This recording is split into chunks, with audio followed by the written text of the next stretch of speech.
I love network marketing. I think this is probably the most organic and rawest business vehicle ever created on this planet. It is basically the basic of all businesses is, hey, I have something and I want to tell you about it and I want you to do it too, and then we both do better, and that's how you scale. I mean, network marketing is really just scaling. And Starbucks scaled, Elon scaled, Warren scaled, like Oprah scaled. You have to get more people to be talking about your brand or your business. So number one, the fear thing is, and you guys are the top of the most successful people in your network don't appear fearful. Okay, I'm gonna tell you why they don't appear fearful, because you don't know if they are or they're not. You can't see fear. Okay, they are willing to do it because they're getting rewards for doing it. And one of the biggest errors I think network marketing makes, and obviously it has to be this to get people in, is the entry point is so low, number one. Number two, you are forced because of the FTC, I think it is, to not make big claims and can't show checks. It's such a terrible, awful law and rule and regulation. Man, I need to be shown possibility. I am sick of the middle. I'm sick of just getting by. If you guys think that success is hard, if you're taking notes, write this down. If you think success is hard,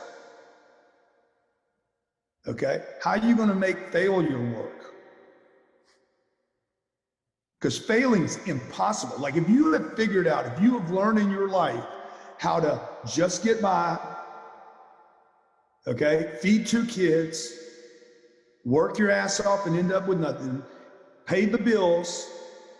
If you figured out how to do that, you can figure out how to get rich, because getting rich is a lot easier than just getting by. I've done them both, and I'm telling you, just getting by is more difficult than having everything you want.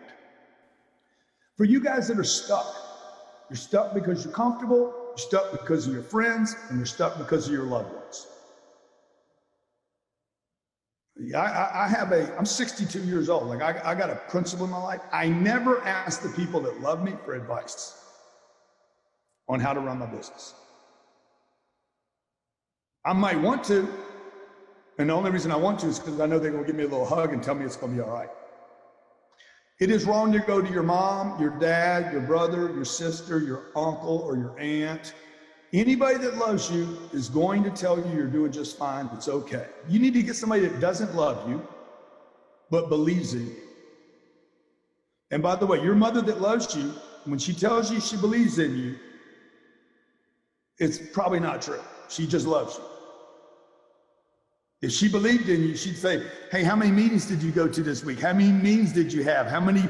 She doesn't say that. She'll make some time for me. What you doing for Thanksgiving? If she really believed in you, she believed in your dream, she'd be like, do not show up for Thanksgiving or Christmas. Quit calling me, quit talking to me. Go call on prospect. Recruit, build your business, grow your business, make me proud. But she doesn't do that. She hugs you. And hugs might be great, but you can't take them to the bank. The GoPro event is coming up in a couple weeks. It's really not about why you should go, but why you should make a decision to go right now. Not tomorrow, not next week. And I'm gonna tell you something. This was taught to me by a man in a charity event. We were at the charity event, and this guy gave, I don't know, he might have given $10 million that night. And he looked at me and says, hey, I noticed you didn't do anything tonight. And I said, yeah. He's like, how do you think you're gonna feel about that tomorrow? And he's like, look, you do whatever you want to do.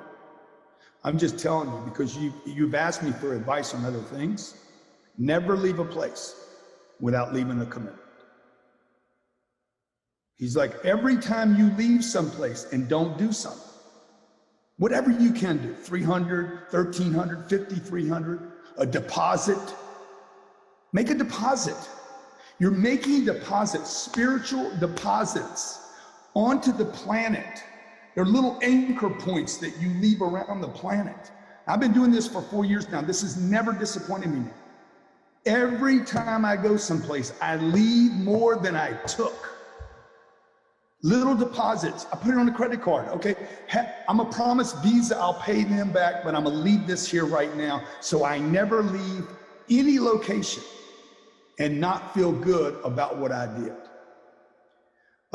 Eric, there are books that I have never read that I bought that I won't get rid of, that I know changed my life, and I never read the book.